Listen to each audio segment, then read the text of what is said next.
And here we are. We're live now. Good evening. Hello, everybody. Good Welcome. evening and good morning. Yeah. So, apologies for that. This is my fault. We kind of had a bit of a goof up in streaming to the wrong destination, but we are here now. So what we're seeing now, though, is a much more interesting race than I'd expected to see. Things have broken up a lot more than they did in race one, and yeah, we've got Stuart Lynn, John Tickton, and Bobby Edwards, who we are following. Yeah, and just I guess a quick update on Bobby. Like that, he was on the back of the pack when it started to string out there. I don't know who was making the break. He was too far back for me to pick that up, but he put in a massive surge at about 500 watts for at least 30 seconds, I'd say, to catch up. So that's a really good effort to A, pick it up, and then B, do what you had to do to get up there. And is he still in with him? He's right in the pack now, so. Good. And now it's definitely, the pace is off. They're down to 44 kph, and he's sitting in at about 150 some odd watts. So Looks like Stewart's pulling something absolutely massive to try to get back on. Yeah, he flipped off the back, fell a bit back, put a sprint in to try and catch up, fell off again, and might be putting in an effort. He can just see the group all the time, but gap staying in around 6-7 seconds. and it looks like the OTR guys are going to put another surge in here. Like Bobby's back up to 300, and the pack is moving back up to 48 kph. So they're not sitting around to wait for this race to come to them. Yeah, so it looks like there's a second group. So there's a second group on the road with Stewart in it, and it looks like they're off. It doesn't look like he's going to get back on. No. Not with OTR doing what they're doing to the race now. And so John Tickton is in a group with Alan Cheval and a B. Hansen. And so they, I think, are the next group on the back on the road about between 5 and 10 seconds back from Stewart's group. Man, Max Szymanski has taken another punch at this thing. He is such a strong rider. He is. I've raced Max several times, and I've lost several, probably minus one.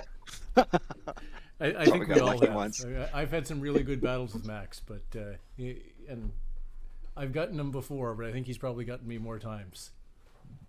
Yeah, that would be my note too. It's interesting because in race one rider did go out the front. We all just sat and watched him go until about I don't know, 10K. And you guys caught him quite quickly then. Yeah.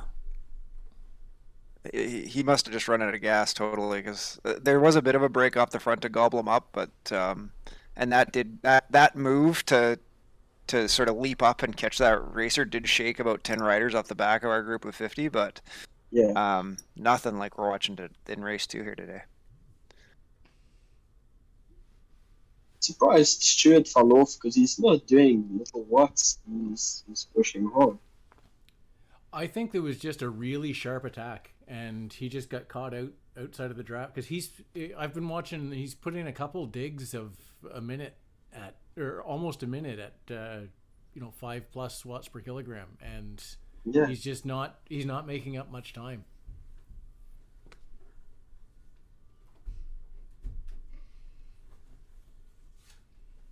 So there was a couple riders.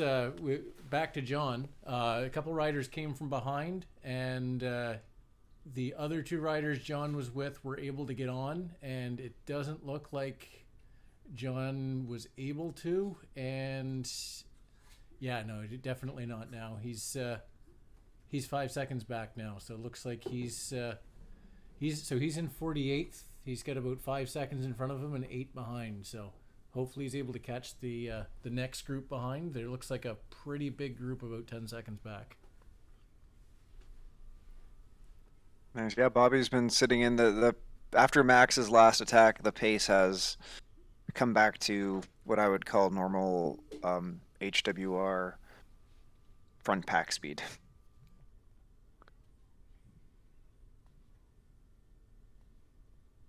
Which is, healthy. Interesting. Yeah. That's gotta be a coordinated move by our friends at OTR, I would think. Ah, definitely. OTR and Oh. ATP, when they group up, they're gonna cause some problems.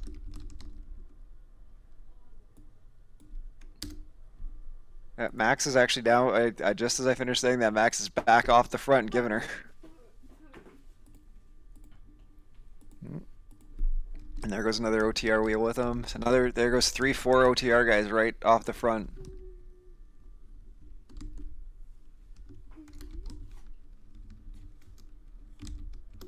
We're gonna need to learn from this in the herd. Well, I mean, we have done shenanigans before, but it's probably being organized is not our strength. Yeah. I think yes. Sometimes the organization, but you also need a certain sort of what I would call uniform level of ability for shenanigans. You do. Sometimes you do. that we wreck on that rock.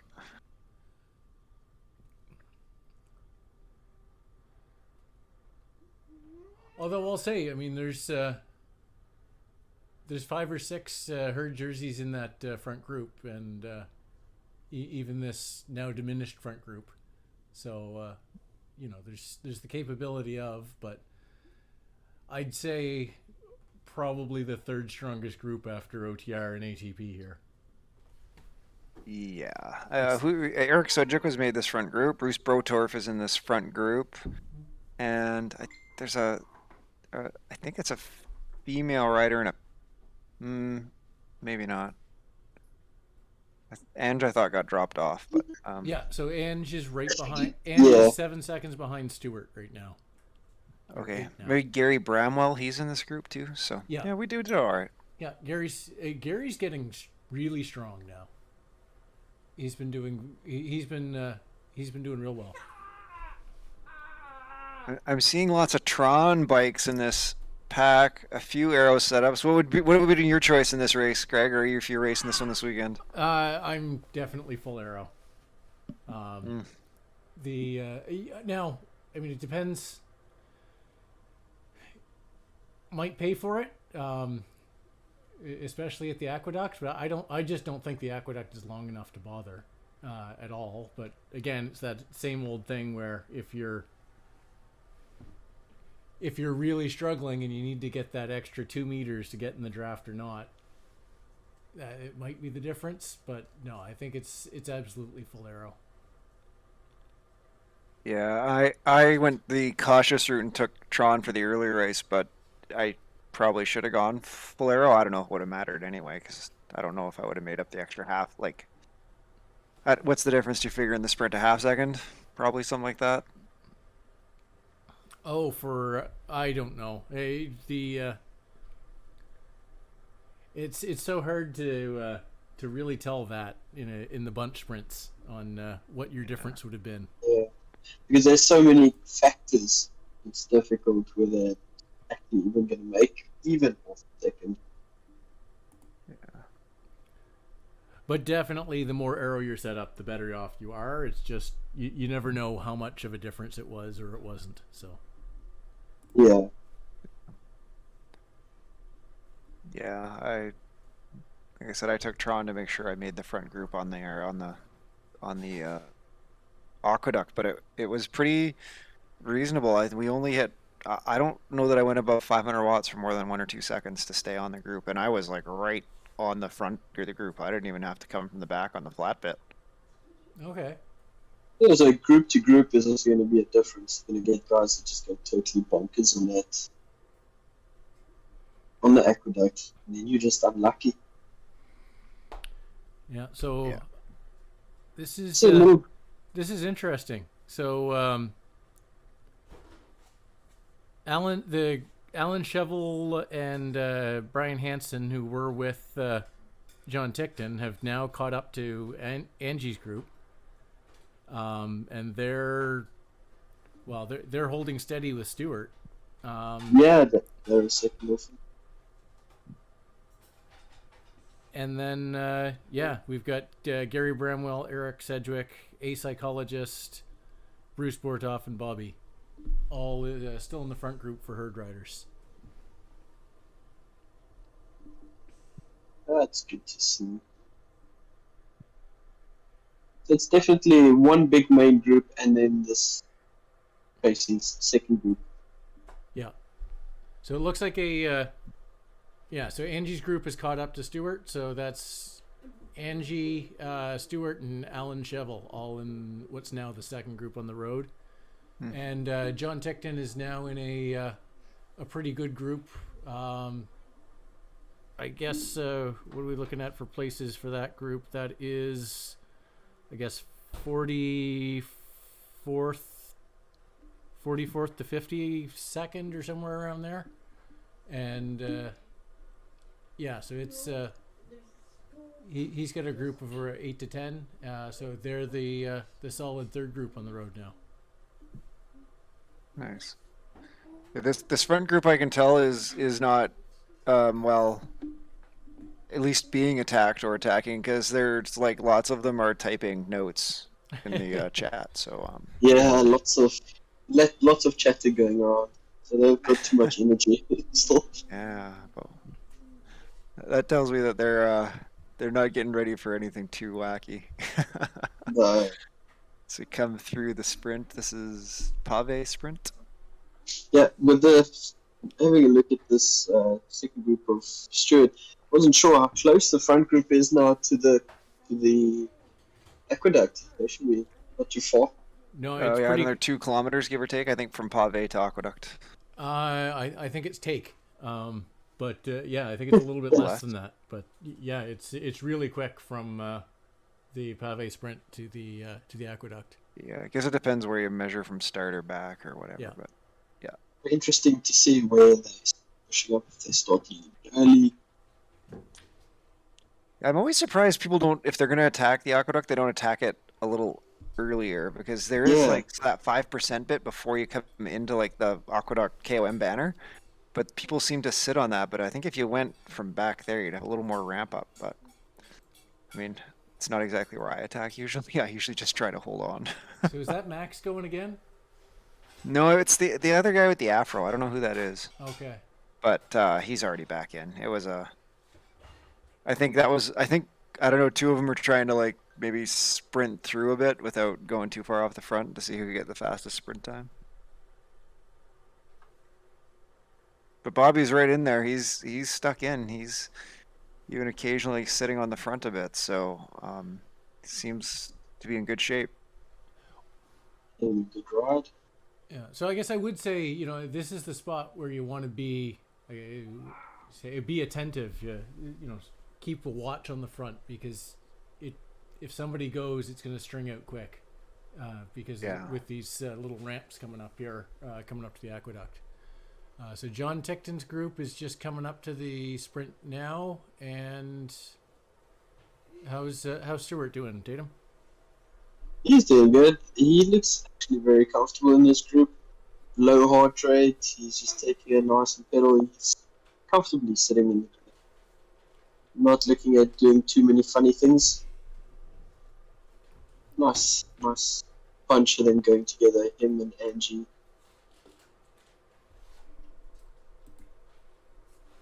So this is the 5% I'm talking about right here. If I was going to start launching it, this is where I'd start sending it from. And they don't seem to really be hammering yet. I mean, Bobby was doing 400 watts up that. That's... Yeah.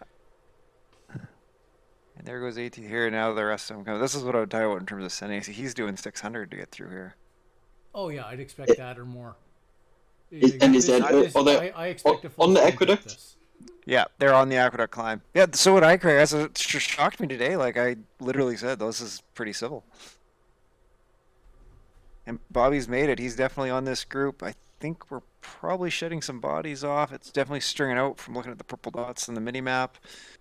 Let's see if these guys drive it across. It looks like they're already letting up here as they just come to the turn to the downhill.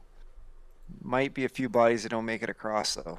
Well, It's definitely say strung out. they're letting up, but they're going 48 as they start the downhill. So Yeah, and it is, and you do have to like stay on it if you're trying to catch across the downhill, because if you don't get into the group on the downhill and you try to catch up solo, it is really hard. They are pretty much gone then. Stuart will tell you all about how hard that is right as soon as we finish this race. Has that been a foil for him?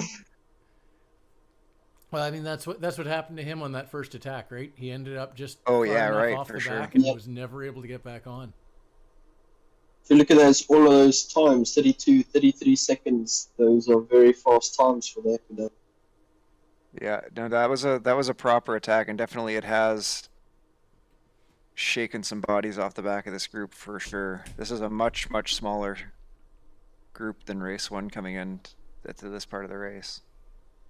Yeah, and you can see there's like one or two just off the back of that group. I'm sure right now we're just cursing at these guys to slow down so they can try and put a surge in.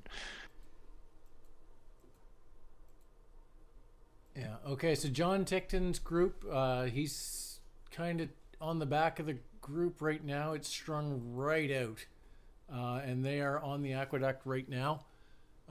He's pushing 400 plus watts, trying to get back on here.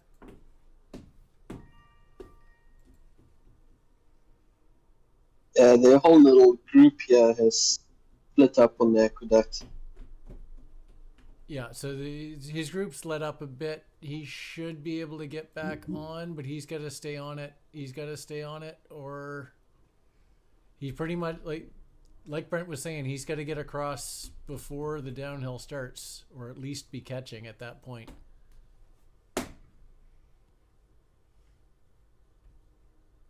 Oh, he's let up.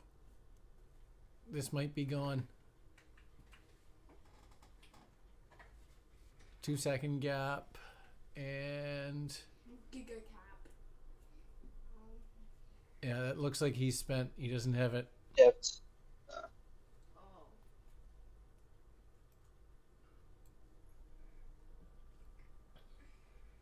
how's the front looking now? There was a little surge just where it flattened out.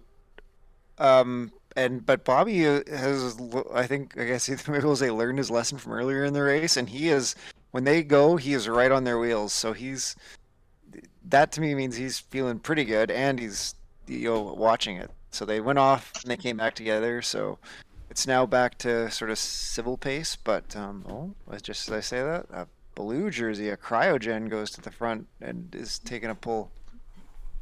We'll see. I don't know. Anyway, I think it's just all going to be like this till we get to the rollers. Anyway, it's awfully hard through here to get to the really twisty rollery bit to shake anyone. Oh, you say that? Bobby's right in there. OTR immediately goes to the front and starts pushing. I know.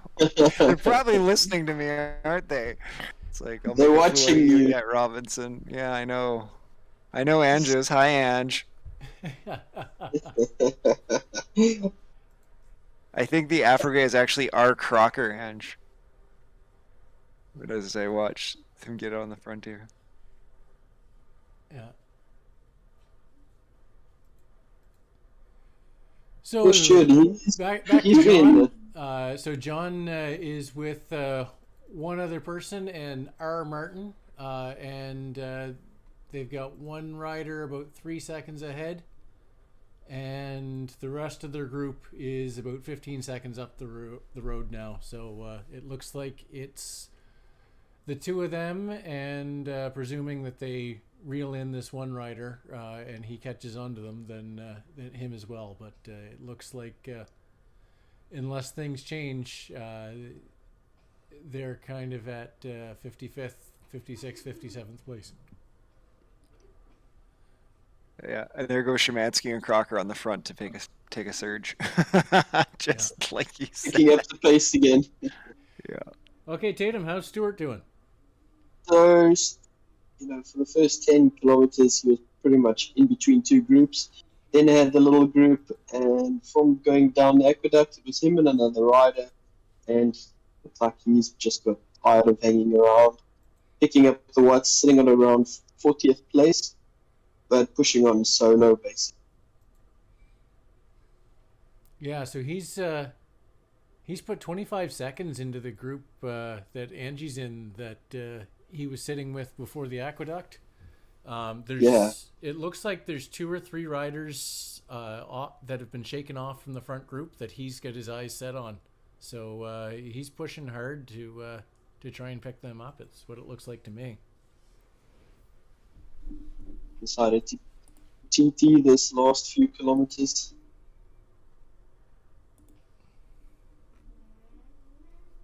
Yeah, front group just seems to be sort of solid pace, but not crazy. Bobby's right in there. So who did we lose on the Aqueduct? We've got only one other herd rider maybe in there besides Bobby right now. So I see. Nate, a psychologist. Psychologist. Is there. I think. Yeah, Gary's 5 seconds back, and Eric, Bruce. Yeah, they're all 8 seconds back now. Dean Peddle, does Dean Peddle wear a herd jersey?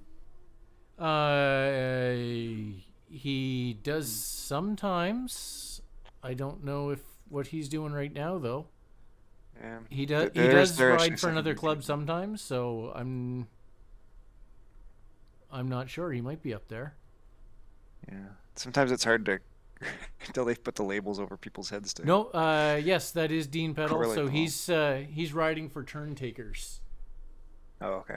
So looking at Zwift Power Live right now. Yeah, there's a herd jersey with a pink hat and a herd jersey with a black hat. One way to tell the difference.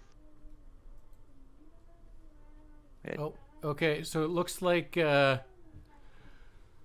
Bortoff and psychologist. A psychologist are there. Bobby's there, and it looks like Gary is about 9 seconds back. Yep. Eric about 13. So. Okay, so they must have got shelled on the Aqueduct. Yeah, tough break. It was a fast Aqueduct. No shame to get shelled by this group there. No, absolutely not. It's and it's so easy to just lose a wheel by just enough that you the gap opens instead of closes as you go down the hill. So that was more an Aqueduct you were expecting with your race, Brent, which didn't happen. Yeah, exactly. Probably to my benefit at the end of the race, frankly, but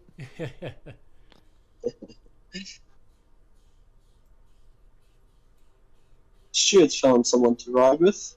Was caught by another 2 riders, and looks like he's gonna stick with these 2 for a while. Yeah, well, I mean there isn't that much race left to be to be completely honest. There's what do we have left for the front group? We've got 3.5 kilometers. Yeah, 4.5 kilometers left. So, and then for Stewart's a little over a kilometer behind, so 5 and a bit. And these are the fast kilometers. Pace is definitely going to be wound up a bit at the end. Yeah. Oh, very fast kilometers. Yeah. I think we were like 32, 33 minutes total. Yeah. And these guys will be a little faster than that, I think. I think you're probably right. They're I gotta just say, starting I to expect get some this. attacks in this front group through these rollers. So. Yeah, that's what I would expect too. Although that's what I expected 4 hours ago, and it didn't develop either. So Well, I think the difference is this: the later race typically has ATP and OTR riding as teams, where they both want to speed things up to get rid of guys like the really good sprinting C's and mid B's that can, if it gets to a bunch sprint, do some damage. Yeah. for sure. So let's face it, there's a lot of B and C riders that maybe don't have the 20-minute power, but put them in a sprint and they will absolutely demolish. Oh yeah. Yeah, well, I was noticing that from your race, Brent. Cy Seymour did really well in that sprint. Yeah. And I mean Mark, who always does good too. Well, Mark was what, Mark's- sixth? Yeah, he did very well for Yeah. sure. But I mean, that's not unexpected if he gets to a group sprint. Exactly. He's an excellent Zwift sprinter. Yeah, he's got a strong sprint. Okay, so back to John. So John is still working with R. Martin. So they're at 19.3 kilometers, and the two of them are exchanging turns back and forth. There's a Japanese rider, Kawashima, who's just joined them, and so yeah, if the three of them work together, they should be doing okay. How's Stewart's group making out, Tatum? So he's still with the two other riders that joined him a couple of minutes ago. They're at the 21-kilometer mark, so not too much left. Still looking pretty comfortable. And then it seems that Angie's group, around 4 riders, 4 or 5 riders are just about 42 seconds back. Yeah, and now it is stringing out in these, so they're into the spaghetti turn rollers, and it is stringing out a little bit on the front. Bobby's doing a good job to hold the group, so credit to him. I always find it difficult riding those spaghetti rollers. You probably need to put out there to stay in a group is a bit more than one realizes. Yeah, and you can't really see what's coming up because of the weird turns and stuff, so it just kind of changes on you sometimes. It's always a pain. Yeah. And I should note that Ange Quab wants to say hi to her UV friends, Alan and Wayne. So Alan and Wayne, if you're listening, Ange says hi. That's cool. But we're probably not quite the kilometer mark to the end. Must be awful close to the kilometer. It's right at these trees, I think.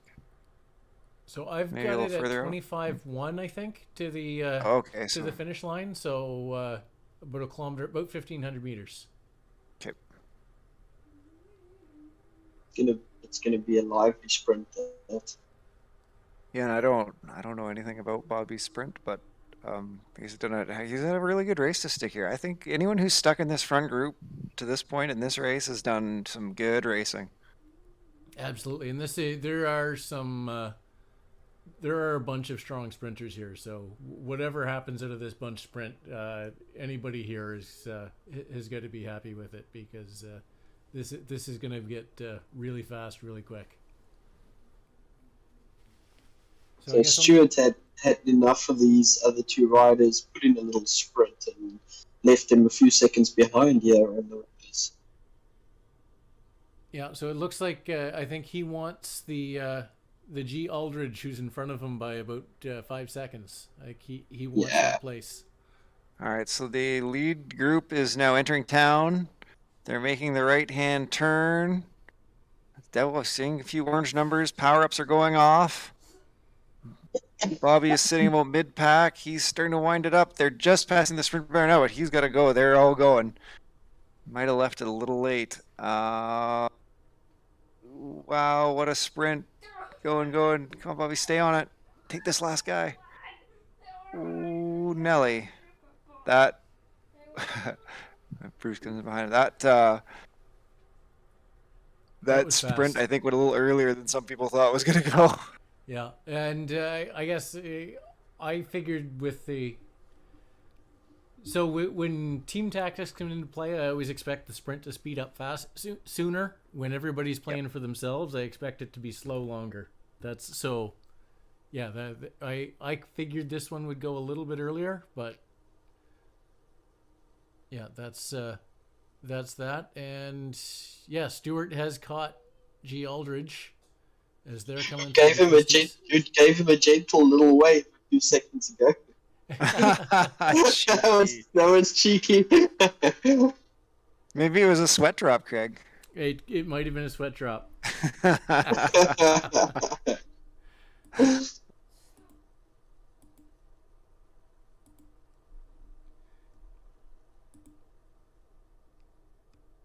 Okay, so let's watch Stewart into the end here. Oh, there we go. Picks up some red numbers here to get away. That's it. He's Wow. decided he's Yeah. not going to hold around. That's a solid little dig to create a gap there. Yeah. It's amazing how quickly a gap can open up. There's 15 seconds around 8 miles per kilogram, and he's 4 seconds ahead. So, Wow, yeah. Well, and that's in the ups and downs. I mean, you dig on that little up, and yeah, that 4 seconds that fast. Yep. So we'll see if he can make it stick. I mean, 4 seconds looks like it should be enough as he comes in. Learning a lot for tomorrow morning, I must say. That's why we do this stuff. That's part of the fun.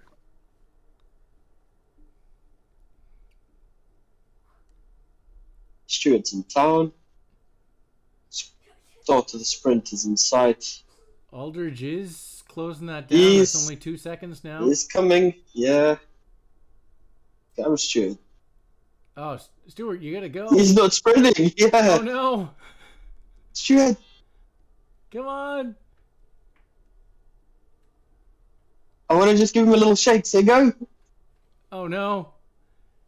Oh, he held him off. Wow. On the line. He held it. Okay, so on to John. So John is, he's currently with R. Martin, who's he's got just a few meters gained on him. Kawashima, it looks like Kawashima just attacked, and John's trying to bridge over, and it looks like he's gapped Martin a little bit, but Martin's trying to come back. So they're the three of them are going through. They've got they're in the last 2 kilometers here. And John is sitting third wheel among the 3 of them now. Looks like they have closed up with Kawashima a bit here.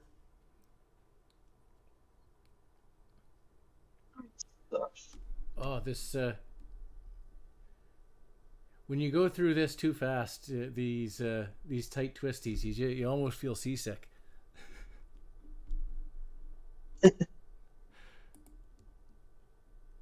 Okay. Angie's got a nice collection of jerseys that she's picked up along there. Yeah, so it looks like she was the fastest of the women in this race for sure. Ah, definitely. 3 sprint jerseys and the bomb.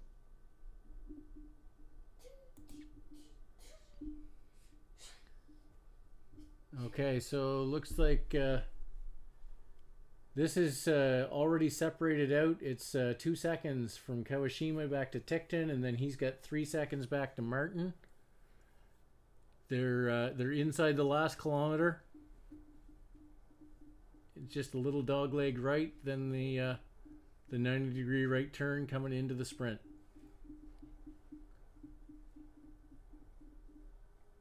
Looks like he is gonna close with Kawashima to bring it down to bring it to a sprint, and R. Martin is sitting 3 seconds back and might not get a chance to sprint with them.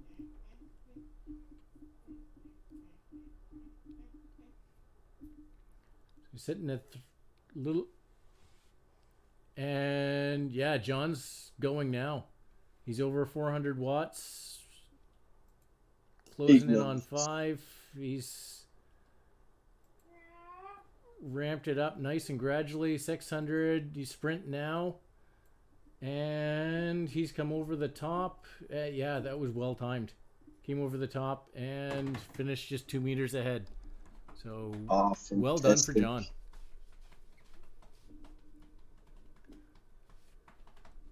Okay, well, thanks everybody. This is great stuff.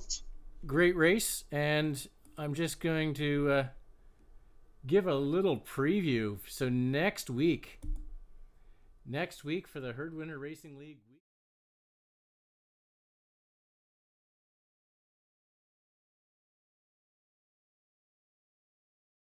That's gonna be special.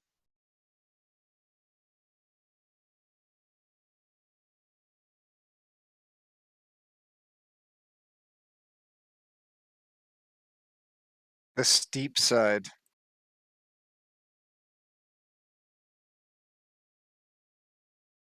I mean, yay!